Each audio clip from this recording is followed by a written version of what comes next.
Grabe, ang lambot nung ano, throttle niya, pati clutch. Naka sport mode tayo guys. Unang sakay.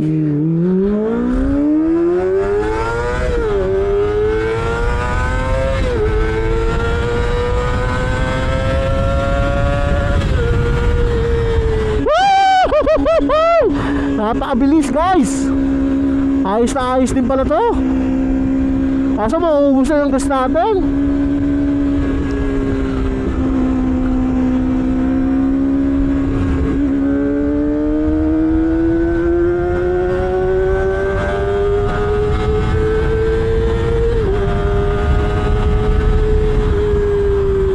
Grabe, sarap pala gamitin ito guys. Grabe, after 2 weeks guys, nailabas ko na ulit itong aking Z900. Bale may kukunin tayo ngayong Kawasaki ZX25R. Pero ano lang, standard. Same nito, walang auto bleed, walang quick shifter. Okay lang kasi sanay naman tayo sa motor na walang auto blip at walang quick shifter. Ang ganda no, all black yon. Kukunin natin na ZX25R na standard 2023 model. Napakababa ng milyahe, 1,000 odo lang. Parang tinakbo lang ng saglit nung nung first owner, tapos binenta na agad. Ang matindi dito sa akin talaga inalok. So yun, titingnan natin ngayon. Pag nagustuhan ko, kunin natin guys. Kahit 250cc lang siya, no. Sa mga nagtatanong guys kung bakit tayo bibili ng ZX25R, hindi naman pwede sa expressway.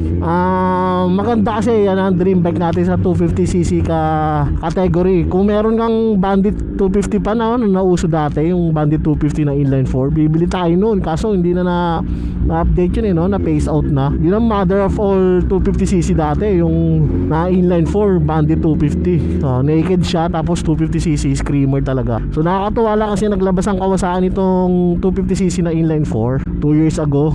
So marami talaga, kahit na medyo mahal siya. Ang SRP pala nito ngayon 2023 ay 393,000, no. Itong ZX25R na standard. So yung yung special edition, yung may auto bleed at quick shifter, kung may budget ka pa mag-stretch, sulit na sulit yun kasi parang konti lang yung difference ng price. Oo. So pag pwede ka na mag-SE, since ako naman hindi ko naman habol yung auto blip at quick shifter, okay na sa akin yung yung standard lang. Lalo na to slightly used lang, tapos makaka-save tayo ng mga 90,000, 80,000. Kukunin ko na to, basta okay yung motor. Check natin mamaya, test drive, tapos yun, malalaman natin kung makakuha natin, guys. Siyempre tatawaran pa natin yun pagdating doon. Ngayon ko lang uli na dala tong Z900. Laging yung Kimco 400 yung dala natin. Sulit ba talaga bumili ng ZX25R? Para sa akin, kung yun lang magiging motor mo, tapos malapit ka sa Cavitex, sa NLEX, SLEX, hindi siya sulit kasi may time talaga na gusto mong pumasok sa expressway, hindi mo siya magagamit. Pero katulad ko na merong 900cc at iba pang motor na pang expressway, palagi ko naman sulit at magagamit natin yung inline 4 na 250cc. Pero wala ka talagang pakialam, marami kang pera, tapos gusto mong mag inline 4 250cc na Kawasaki, pasok na pasok sa'yo. Kasi Japan to kaya hindi ka magsisisi sa quality ng Japan. So yun, sana nandun na yung kabit natin. Since kakilala naman natin yung seller, dito ko siya minute kasi dito wala masyadong dumadaan ng mga sasakyan pa. Kundi yung mga nagre-repair lang na yan. Balikan natin to after 5 years siguro, 3 years, punong-puno na siguro ng bahay yan. Ngayon wala pa, puro bakante pa. Pag binalikan mo yan after 3 years, baka may puno-puno na yun na subdivision. Sabi ko doon kami magkita sa sa ginagawang tulay. Pero alam ko gawa na yun So tingnan natin kung nasan si sir.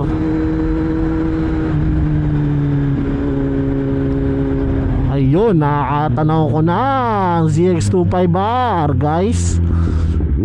Ayun, sir. Mukhang kanina pa si sir, hindi na nag-jacket. Tingnan natin. Ganda ng ZX25R Kanina ka pa ba? Kanina pa? Ayos linis na linis. Ilan na odo pala nito? 1, 2 1217 nga guys. Ayan 1217 odo. Tapos ayos. Pwede ko ba testingin, sir? Ganda oh. Ayan yung ating Z900. Ito yung ZX25R oh. May butas na siya dito, pasukan ng hangin. Tapos single disc brake lang yung sa harap. Yung 400 nito, ano, dalawa eh, double disc. Pero may abang yung mags nyo. May abang na pwede mong lagyan. Kasi yan yung inline 4 guys na ano. Sir, testingin ko ah. Iwan ko ngayon yung bag ko dito. Ayos pala dito oh, may mga sapa. Ngayon lang ako napatigil dito. Wala pa masyadong dumadaan oh. Yan guys, ang ZX25R standard all black. Ang ganda no. B-roll natin mamaya. Kay SC project na siya. Tapos may resonator oh. May resonator nga sa ilalim, malaki. Tapos naka link pipe na. Wala pa siyang plate kasi bago. Testingin natin.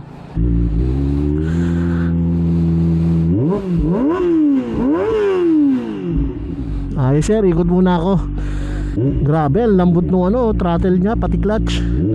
Naka sport mode tayo guys. Unang sakay.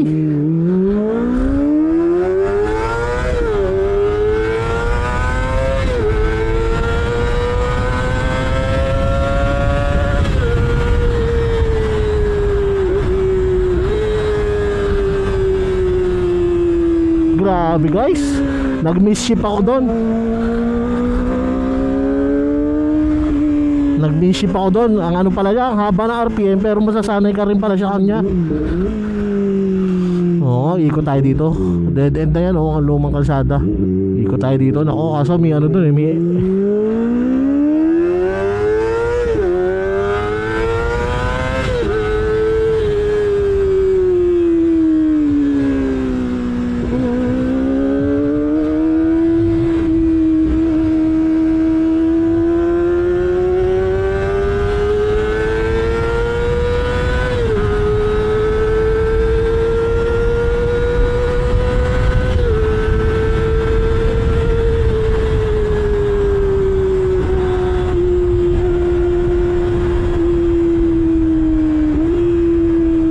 Grabe.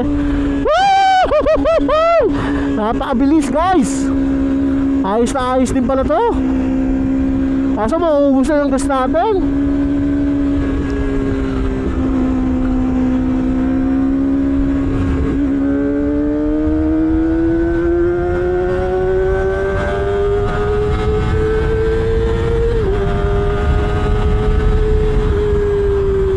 Grabe, sarap pala gamitin ito guys. Don't try this at home kasi dito wala masyadong dumadaan talaga. Walang mga kabataan dito tumatawid.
Bumba na tayo, no?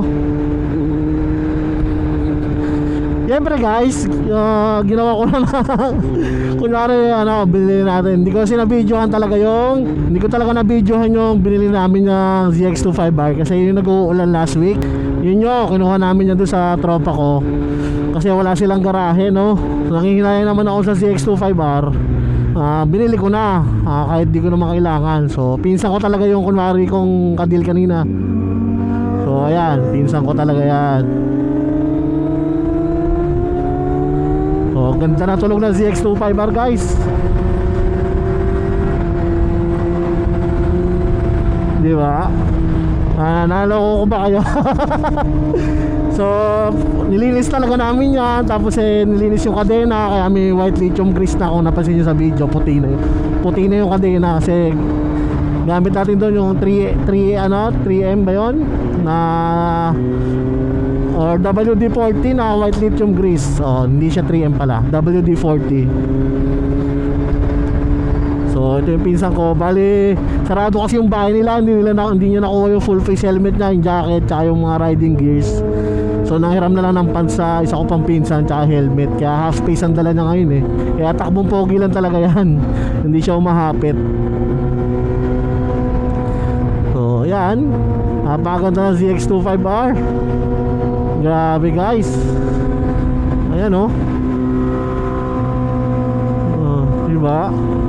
Kahit takbong ganyan ka lang, talagang titingin na sa yung mga tao.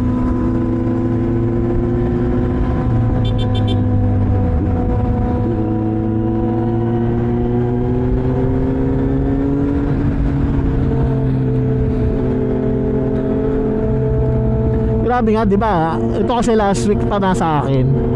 Hindi naman, mga 4 days ago nung binili natin to, ginamit ko yan. Tapos lumipat ako dito para talaga tumatalon. Ito sa Z900. Sana kasi doon ang haba ng RPM bago niya hatakin.